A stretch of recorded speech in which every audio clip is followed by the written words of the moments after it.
Hind news Urdu के नाजरीन को मेरा आदाब। नाजरीन, आज की अहम तरीन ख़बर, CAA और NRC मुसलमानों के साथ साथ दलितों को भी निशाना बनाने का हथियार है।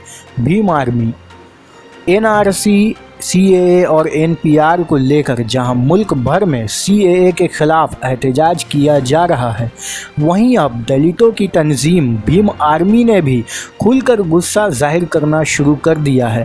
और आज इस ताल्लुक़ से बंगाल भीम आर्मी की साख ने अज़ीमुश्शान एहतजाजी रैली निकाली, जो मौला अली रामलीला मैदान से शुरू होकर पार्क सर्कस के इस मैदान में पहुंचा, जहां पर ख़वातीन इसी सिलसिले में एहतजाज पर बैठी हुई हैं।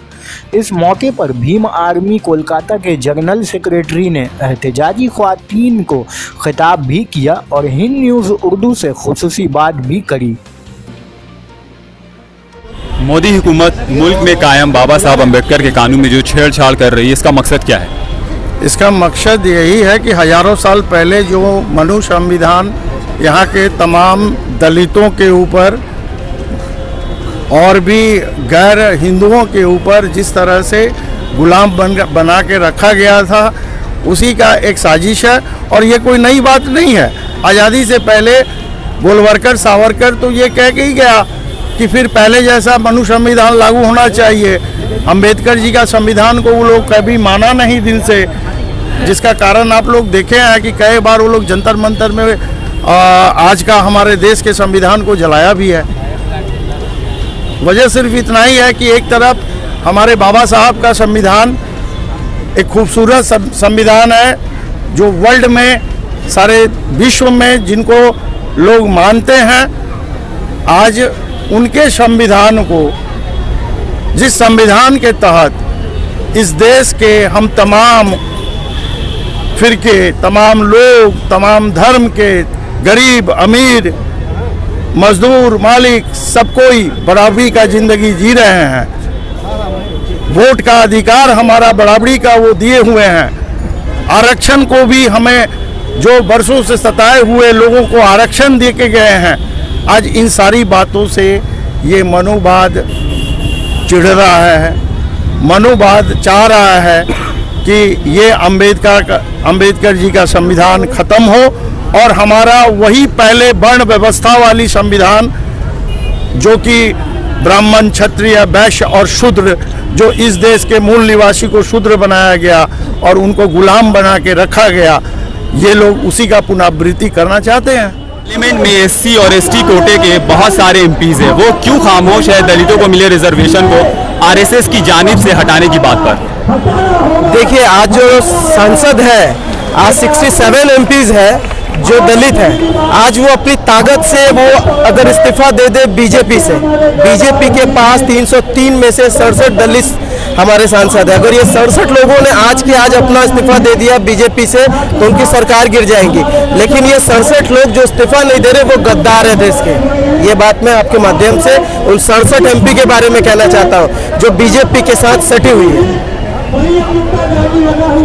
हमारा दूसरा क्वेश्चन ये है, गांव में जहां लोगों के पास ढंग से घर के कागजात भी नहीं है, वो खुद को कैसे NRC से बचाएं? क्या मुसलमान ना होने पर इन लोगों को दोबारा भारत की शहरियत मिलने के लिए इनसे लिखे हुए ये कागजात लिए जाएंगे कि तुम बांग्लादेश, पाकिस्तान और अफगानिस्तान से आए थे? देखिए, अभी पूरे भारत में एक मूवमेंट चल रहा है कि NRC, NPR और CAA से बचने का एकमात्र तरीका है कि हमें रोड पे उतरना होगा, क्योंकि पूरे देश का एक ही सिस्टम बना। वो सिस्टम ये है कि आप या तो लोकसभा, राज्यसभा, कहने का मतलब है कि आप संसद में जाके अपनी ताकत दिखाइए या फिर रास्ते पे उतर के अपनी ताकत दिखाइए। और ये भीम आर्मी का ये काम है कि हम लोग रास्ते को पकड़े, क्योंकि रास्ते की आवाज़ हमेशा जीती गई है। जब भी लोग रास्ते में उतरे हैं कोई भी लड़ाई के लिए, तो वो लड़ाई सक्सेसफुल हुई है। और इसके लिए NRC, CAA और सिटीजन अमेंडमेंट एक्ट के साथ साथ जो आप NPR, जो इस देश में साजिश के तहत लाने की कोशिश है, उनसे दस्तावेज लिखवाए जाएंगे। ये दस्तावेज लिखवाने के एवज में वो हम लोगों को डी वोटर में शामिल करने वाले हैं और डी वोटर में, डाउटफुल वोटर में शामिल करके हमारा वोट का अधिकार छीनने वाले हैं। वोट नहीं रहेगा तो क्या करेंगे? फिर NRC में हम लोग को डालेंगे। NRC में डालने के बाद हमारा क्या होगा कि हम लोग डिटेंशन में जाएंगे। डिटेंशन में जाने के बाद क्या होगा? सरकार को हम लोगों को सुविधा देने की ज़रूरत नहीं पड़ेगी। और वो हमारे हिस्से की तमाम हमारे टैक्स के पैसे को चोरी करके देश से बाहर भाग सकेंगे। यही होने वाला है, ये साजिश है उन लोगों की। क्या मोदी हुकूमत आरएसएस के इस एजेंडे पर काम कर रही है जिसमें ब्राह्मणवाद को बढ़ावा देना और मुल्क में हिंदू राष्ट्र लाना है? बिल्कुल, ये उनका एजेंडा है। हिंदू राष्ट्र को आप पढ़ेंगे, आप उठा के पढ़िए, आप मनुवाद का जो मनुस्मृति है उसको आप पढ़ेंगे। हिंदूवाद क्या है, हिंदुत्व क्या है? हिंदुत्व वही बताता है कि सिर्फ ब्राह्मण, वो 4 वर्ण में उन्होंने जाति को बांटा है, धर्म को बांटा है, और ब्राह्मण को सबसे ऊपर रखा, जिनकी संख्या आज पूरे भारत में 3.5% है, और ये 3.5% ही राज करने वाले हैं। बाकी के तमाम जो हम लोग जो SC ST OBC माइनॉरिटीज़ है 85% देश में, उन लोगों को गुलाम बना के रखने का उन लोगों ने किताब में अपना संविधान बना रखा है, और उनका काम ही यही है कि वो संविधान के अपने मनुस्मृति के माध्यम से हिंदू राष्ट्र बना के हम लोग को गुलाम बनाए। वो गुलाम बना के हम लोगों की आज़ादी को छीनना चाहते हैं, जबकि इस देश का कॉन्स्टिट्यूशन बाबा साहब अम्बेडकर ने लिखते हुए इस देश के तमाम नागरिकों को समान अधिकार दिया है, चाहे वो किसी धर्म के हो, जाति के हो, मजहब के हो, सबके लिए समान अधिकार। और वो समान अधिकार से जलते हैं। वो ये बात सोचते हैं कि दलित का बच्चा कैसे आगे बढ़ गया, वो इस बात से डरते हैं, वो नाम लेने से डरते हैं। उन्होंने, नरेंद्र मोदी ने तो बिना नाम लिए ये तक कह दिया कि NRC की लड़ाई में चंद्रशेखर आज़ाद कूद पड़े हैं। उन्होंने कहा कि दलित का नेता कूद पड़ा, उनका इशारा चंद्रशेखर भाई की तरफ से था। तो ये कहने का मतलब है वो डरते हैं दलितों की ताकत से, मुसलमानों की ताकत से। मोदी हुकूमत क्या इस काला कानून CAA के जरिया मुसलमानों और दलितों को उनके एतबार से हटाने की साजिश में है? बिल्कुल, ये साजिश है। मैं आपके माध्यम से बात बता दूं, और ये जितने भी लोग सुनेंगे वो तमाम लोग इस बात को जान लें कि मुसलमान की ताकत आज पूरे देश में अगर कोई है तो दलित है। और भीम आर्मी चंद्रशेखर आज़ाद, हमारे भीम आर्मी के जो चंद्रशेखर आज़ाद चीफ साहब हैं वो है। उन्होंने जिस तरह मुसलमानों के समर्थन में जामा मस्जिद से जाके उन्होंने कहा कि मुसलमान को खरोच आई तो एक एक खरोच का हिसाब लेंगे, और आप जैसे ही मोदी को पता चला कि पूरा दलित मुसलमान भाइयों के साथ खड़ा हुआ है, वैसे ही दलित को अलग करने के लिए उन्होंने एक नया कानून लाया और सुप्रीम कोर्ट से ये बुलवाया। सुप्रीम कोर्ट के जज ने कहा कि रिजर्वेशन हमारा मौलिक अधिकार नहीं है। अब क्या है कि दलित लोग रिजर्वेशन के पीछे पड़ गए और मुसलमान NRC और NPR के पीछे पड़ गए। तो ये बंटवारा किया है उन्होंने, ये सोच में कामयाब वो हो नहीं पाए हैं। इसीलिए मुसलमान और दलित पूरे देश में मिलके ये NPR का भी विरोध करेंगे, और आरक्षण मौलिक अधिकार है हमारा, इसका समर्थन में लड़ाई भी करेंगे। गांव में जहां लोगों के घर के पास कागजात भी नहीं है, वो खुद को NRC से कैसे बचाएं? क्या मुसलमान ना होने पर उन लोगों को दोबारा भारत की शरीयत मानने के लिए इनसे लिखे हुए ये कागजात लिए जाएंगे कि वो पाकिस्तान, बांग्लादेश और अफगानिस्तान से आए थे? देखिए, सबसे पहले तो हम लोग को ये समझना है कि वर्तमान में देश में अघोषित इमरजेंसी, ये लोग जैसे कि चंद्रशेखर भाई कहते हैं, भीम आर्मी प्रमुख, कि ये बहाना तो मुसलमानों को करते हैं, लेकिन मेन टारगेट इनका SC ST OBC जो कि दलित समुदाय है, क्योंकि ये भली भांति जानते हैं कि दलितों को, आदिवासियों को हजारों सालों से वंचित रखा गया है, जल जमीन जंगल से हजारों सालों से वंचित रखा गया है। तो ये बखूबी जानते हैं कि इनके पास डॉक्यूमेंट्स नहीं मिलेंगे, और वही दाव ये फेंक रहे हैं मुसलमानों पे। ये जबरन कहते हैं कि इस देश में नागरिकता देंगे। कैसे नागरिकता दोगे भाई? आप इस देश में नागरिकता कैसे दोगे? ये तो पहले आप साबित करो। एक तरफ कहते हैं कि आप NRC से लोगों को बाहर भेजेंगे, दूसरी तरफ कहते हैं कि NRP से लोगों को बाहर विदेशों से देश में लेकर आएंगे।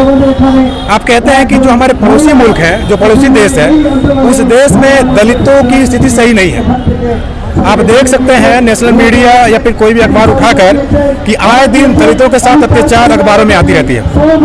ये कहते हैं कि वहाँ पर स्थिति सही नहीं है, लेकिन अपने ही देश में गुजरात का एक हाल ही में एक मामला सामने आया है। सेना का जवान जो कि दलित समुदाय से था, वो घोड़ी पे अपनी बारात निकालता है तो उसकी घोड़ी पे पथराव किया जाता है। आर्मी उस पर घोड़ी पे पथराव किया जाता है।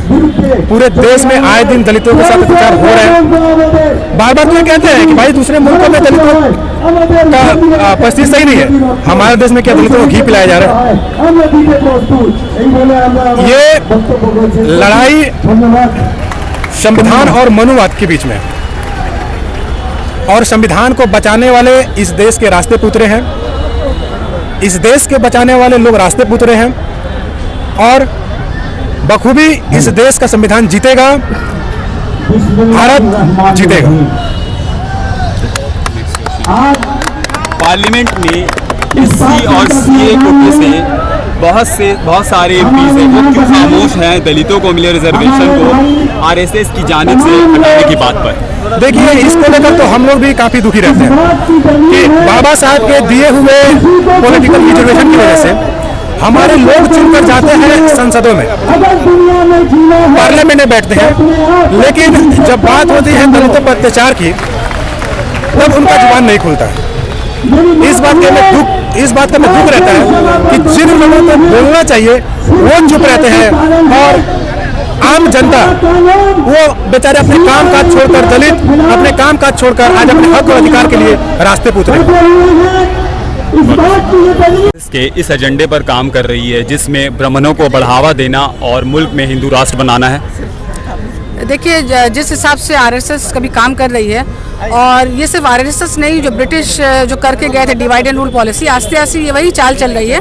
अभी हम लोगों को टारगेट बनाया गया है और दलित तो हमेशा से प्रताड़ित रहे हैं, और अभी देखा जाए तो मुसलमानों को और दलितों को जिस हिसाब से अपने देश में प्रताड़ित हैं, आप उन पर ध्यान नहीं दे रहे हैं, और जो लोग बाहर से आएंगे आप उनको कह रहे हैं कि हम उनको नागरिकता देंगे, तो किस हिसाब से आप उनको नागरिकता देंगे? और जो हम यहाँ प्रताड़ित हो रहे हैं, हमारा कौन देखेगा? कानून सीएए के जरिए मुसलमानों और दलितों को इनके एतबार से हटाने की साजिश में है। देखिए, पहली बात तो ये सीएए, एनआरसी और एनपीआर ये अभी एक मतलब एक मोहर लेके आई है। जब से ये सरकार 2014 से बैठी है, ये यही तो कर रही है। कर क्या रही है? हिंदू मुस्लिम ही कर रही है। एजुकेशन के ऊपर बात नहीं की। किसान डेली मर रहे हैं, डेली आत्महत्या हो रही है। आप बताओ, स्टूडेंट्स लोग सेफ नहीं है। हमारे जो बच्चे वहाँ जा रहे हैं लाखों लाख रुपया लेके, जो यूनिवर्सिटीज एंड कॉलेजेस में हम लोग पढ़ने भेज रहे हैं, आज आपकी सरकार वहाँ पे अपने पावर को, अपने पुलिस को खरीद के आपने जो पिटवाया, कितनों की जाने गई, आंखें गई, क्या वो सरकार लौटा देगी उनकी?